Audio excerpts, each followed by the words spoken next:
Neutralise करा गया। दूसरी कंडीशन क्या हो सकती है कि बॉडी भी चार्ज होके आई, हमने उसको सरफेस के ऊपर प्लेस कर दिया, बॉडी की हो गई अर्थिंग, ठीक है, बॉडी की हो गई अर्थिंग, उसकी वजह से बॉडी वापस क्या हो गई, न्यूट्रलाइज हो गई। अर्थिंग का मीनिंग, ठीक है, sharing of the charge with the earth, ठीक है, whenever body shares its charges, excess charge और extra charge with the earth, then that property, then that phenomena is known as earthing। तो इसलिए हमारे पास इस method को एक temporary method कहा गया बॉडी को चार्ज करने का, लेकिन बॉडी हमारे पास इन कंडीशंस में चार्ज होके आई जो हमने यहाँ पे ऑब्जर्व करा। तो ये मेथड था हमारे पास फ्रिक्शनल इलेक्ट्रिसिटी का, इसलिए यहाँ पे चार्ज को स्टैटिक स्टेट में कहा गया है, स्टेशनरी स्टेट है, चार्ज आगे वहां से डिस्प्लेस नहीं होता, ठीक है। तो इसी प्रॉपर्टी का यूज करके यहां से एक्सपेंड करा गया कि ग्लास की रबिंग सिल्क क्लोथ से एंड एम्बर की रबिंग वूलन क्लोथ से, तो दोनों केसेस में हमें दो अलग अलग तरीके के चार्जेस ऑब्जर्व होके आए। लेकिन ये सारे इफेक्ट, सारा जो एक्सप्लेनेशन है कब रॉन्ग हो गया हमारे लिए, या फिर इससे प्रॉब्लम का आई, प्रॉब्लम कब ये आई कि ग्लास को रबिंग या ग्लास की रबिंग वूलन क्लोथ से करी गई या फिर एम्बर की रबिंग सिल्क क्लोथ से करी गई। तो जो चार्ज गिलास पे रब कर, गिलास की सिल्क से रबिंग करने पे आ रहा था, अब गिलास की रबिंग जब वूल से करी गई तो जो एम्बर वाला चार्ज था गिलास पे मिलने लगा।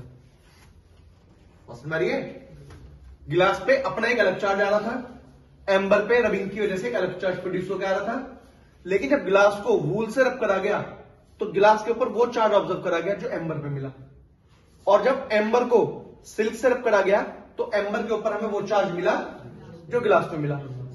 तो पहले तो थ्योरी ये कह रही थी कि हमारे पास जो गिलास पे चार्ज मिलेगा सिल्क से रब करने पे उसी को विट्रियस चार्ज कहेंगे, और जो चार्ज वूल से रब करके एम्बर पे मिलेगा, ठीक, उसको हम रेजोनेंस चार्ज कहेंगे। लेकिन गिलास पे तो दोनों तरीके के चार्ज मिल गए, जो एम्बर पे भी है और जो खुद उस पे भी आया था।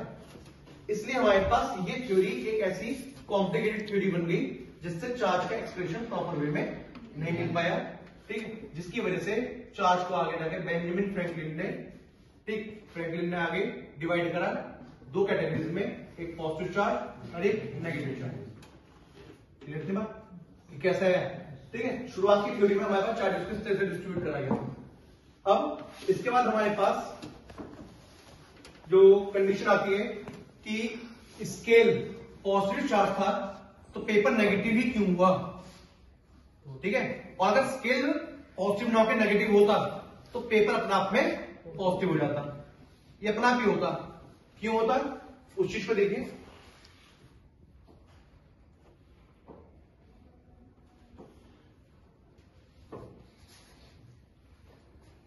इस प्रॉपर्टी को, इस प्रॉब्लम को एक्सप्लेन करा गया यूजिंग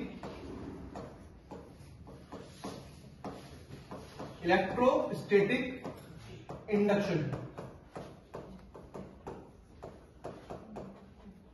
ठीक है, यूजिंग इलेक्ट्रोस्टैटिक इंडक्शन कि एक पॉजिटिवली चार्ज बॉडी ने पेपर को नेगेटिवली चार्ज क्यों करा। तो पहले समझते हैं इलेक्ट्रोस्टैटिक इंडक्शन क्या है।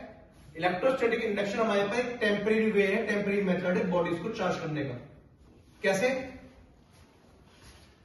एक इलेक्ट्रिकली न्यूट्रल बॉडी ली गई, ठीक है, जिसको प्लेस कर दिया गया एक इंसुलेटिंग स्टैंड के ऊपर। रीजन क्लियर है, इंसुलेटिंग स्टैंड क्यों लिया गया होगा, ठीक है, जैसे कि चार्ज ट्रांसफर ना हो अर्थ में, मतलब अर्थिंग ना हो।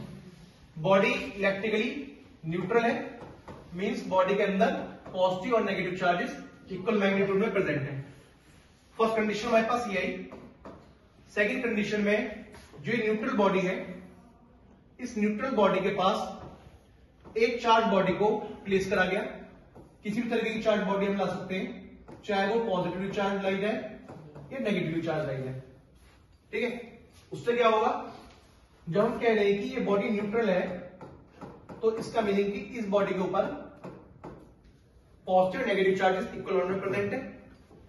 अब जो ये पॉजिटिव चार्ज इस बॉडी के ऊपर लाई कर रहा है वो इस पॉजिटिव से रिपेल हुआ और रिपेल होके अभी मूव कर गए सिमिलर चार्जेस, और जो नेगेटिव चार्ज है अपोजिट है, वो इस नेगेटिव की तरफ अट्रैक्ट होकर आया, इसलिए वो हमारे पास मूव करके आ गया किस तरफ, जिस तरफ हमने चार्ज बॉडी को प्लेस करा है। ठीक है, ये आ गया हमारे पास इस अरेंजमेंट में सेकंड कंडीशन। थर्ड कंडीशन में जो ये बॉडी है, ठीक है, इस बॉडी के पास अभी ये पॉजिटिवली चार्ज बॉडी को ऐसी प्लेस करके रखा, जिसकी वजह से नेगेटिवली चार्ज या नेगेटिव चार्ज बहुत ही स्ट्रांगली बाइंड हो गया, स्ट्रॉन्ग अट्रैक्टिव फोर्स की वजह से। और जो सेकंड एंड है, इस सेकंड एंड की यहां से अर्थिंग कर दी गई। तो अर्थिंग करने पे हमारे पास क्या हुआ, बेसिकली हम ये कहते हैं जी अर्थिंग में चार्ज इलेक्ट्रॉन फ्लो कर गए अर्थ में, ठीक है। लेकिन हमारे पास पॉजिटिव चार्ज बहुत ही स्ट्रांगली बाइंड चार्ज है, मतलब जो न्यूक्लियस के अंदर न्यूट्रॉन के साथ बाइंड है, पॉजिटिव चार्ज का फ्लो नहीं है। तो इसका मीनिंग क्या हुआ कि जब हमने इस सरफेस की इस एंड की अर्थिंग करी, तो अर्थ से जो इलेक्ट्रॉन मूव करके आए, उन इलेक्ट्रॉन्स ने इस पॉजिटिव चार्ज को न्यूट्रलाइज करा दिया, इसलिए हमारे पास बॉडी के दूसरे एंड पे कोई भी चार्ज शो नहीं करा गया। क्लियर है बात? ठीक है, तो हमारे पास दूसरे एंड पे किसी तरीके से कोई भी चार्ज यहां पे रिप्रेजेंट करके नहीं दिखाया गया। क्यों? क्योंकि अर्थिंग की वजह से जो चार्ज हमारे पास मूव करके आया है, वो चार्ज इस पॉजिटिव चार्ज के साथ न्यूट्रलाइज हो गया, बॉडी के ऊपर सिर्फ और सिर्फ नेगेटिव चार्ज आ गया। नेक्स्ट केस में, ठीक है, थर्ड कंडीशन ही आ गई। अब नेक्स्ट स्टेप में क्या करेंगे, अर्थिंग को रिमूव करेंगे, और ये जो चार्ज बॉडी है, चार्ज बॉडी को रिमूव करा गया, तो क्या हुआ, बॉडी के ऊपर हमारे पास रह गया सिर्फ नेगेटिव चार्ज, और वो नेगेटिव चार्ज बॉडी के ऊपर यूनिफॉर्मली डिस्ट्रीब्यूट हो गया। ठीक है ना, नेगेटिव चार्ज बॉडी के ऊपर यूनिफॉर्मली डिस्ट्रीब्यूट हुआ।